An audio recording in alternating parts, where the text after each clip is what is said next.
136 થાંભલા છે. એનું બધું સોના ચાંદીનું તમારે જોવું હોય ને ખ્યાલ રાખજો. બારેસર મ્યુઝિયમ 3:30 થી 5:30 ફૂટ હરીબંધી અબજો રૂપિયાની વસ્તુ છે. તમને લિસ્ટ દઉં, યાદ રાખી લો. 40 ખુરચી ચાંદીની છે. 60 કિલોના વજનવાળું રાસ સિયા છે.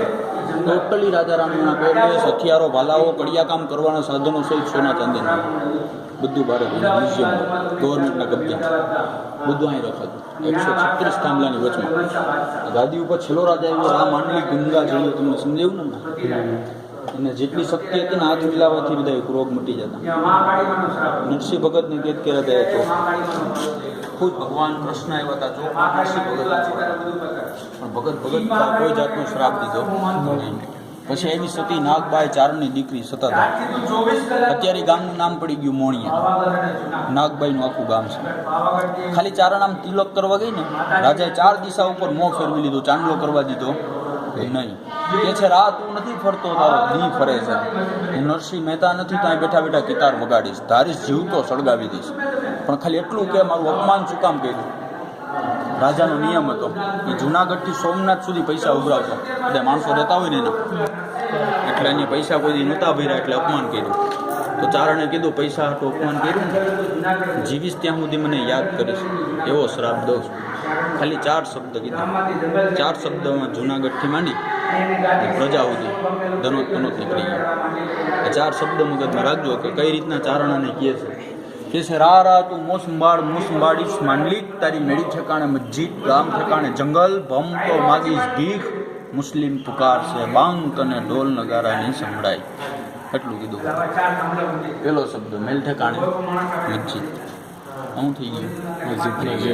બીજો શબ્દ ગામ ઠેકાણે જંગલ, આ જંગલ આખું જુનાગઢ આમાં હતું. એ બાઈને વસી ક્યાં થઈ ગયું જંગલ. ગામનું મેલનું નાશ કરી નાખ્યો એટલે રાજા થઈ ગયો કંગાલ, ભિખારી થઈ ગયો. ચોથો શબ્દની મેળે જ થઈ ગયો. મસ્જિદ થઈ જાય એટલે બાંગ જ પડે, ઢોલ નગાડા વાગે નહીં. આ મસ્જિદની નિશાની રોજ ચોખ્ખા દેખાય ને. નામ છે મીરાબ. 1472ની સાલમાં ફિટ થયું. આનાથી મસ્જિદ બની ગઈ.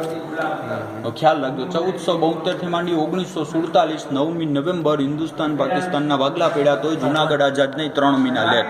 સૌથી છેલ્લે આઝાદ કરવામાં મોટામાં મોટો હાથ સરદાર વલ્લભભાઈ પટેલ. ત્યાર સુધી નમાજ પડાતો. આ બધી નિશાની છે એ આપણી રાજગાદીની છે.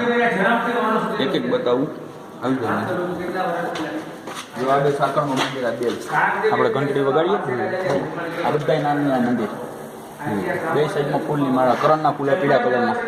આ કરણના ફૂલ, આ ઘંટડી, આ ગુલાબી ઉલટી મૂકેલી પાખડી, આ કમળના ફૂલ. આને કહેવામાં ઝેરીમાં ઝેરી ફૂલ, શંકર ભગવાનને પ્રિય ફૂલ ધતુરો. આ સૂર્યમુખી ફૂલ. આ ચારણનો શ્રાપ લઈ ગયો, તેનો તનોત નીકળી ગયો. આ ચોકમાં ઉભો રહીને રાજા કેટલી દિશા ફરે હતો? 4. અત્યારે કોઈ વ્યક્તિ આ ચોકમાં ઉભો રહીને 4 દિશા ફરે ને એને મસ્જિદ આકાર જ દેવાય. જો દેખાડું કઈ રીતના દેખાય. પેલા ફોટો પાડો પાડી લીધો તમે.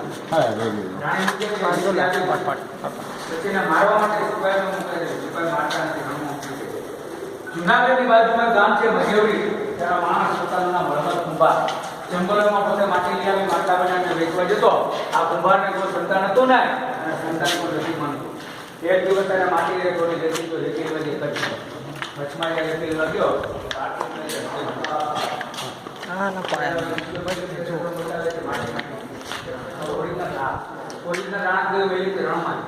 રણમાંથી મેલી નામ રાખ્યું રાણ.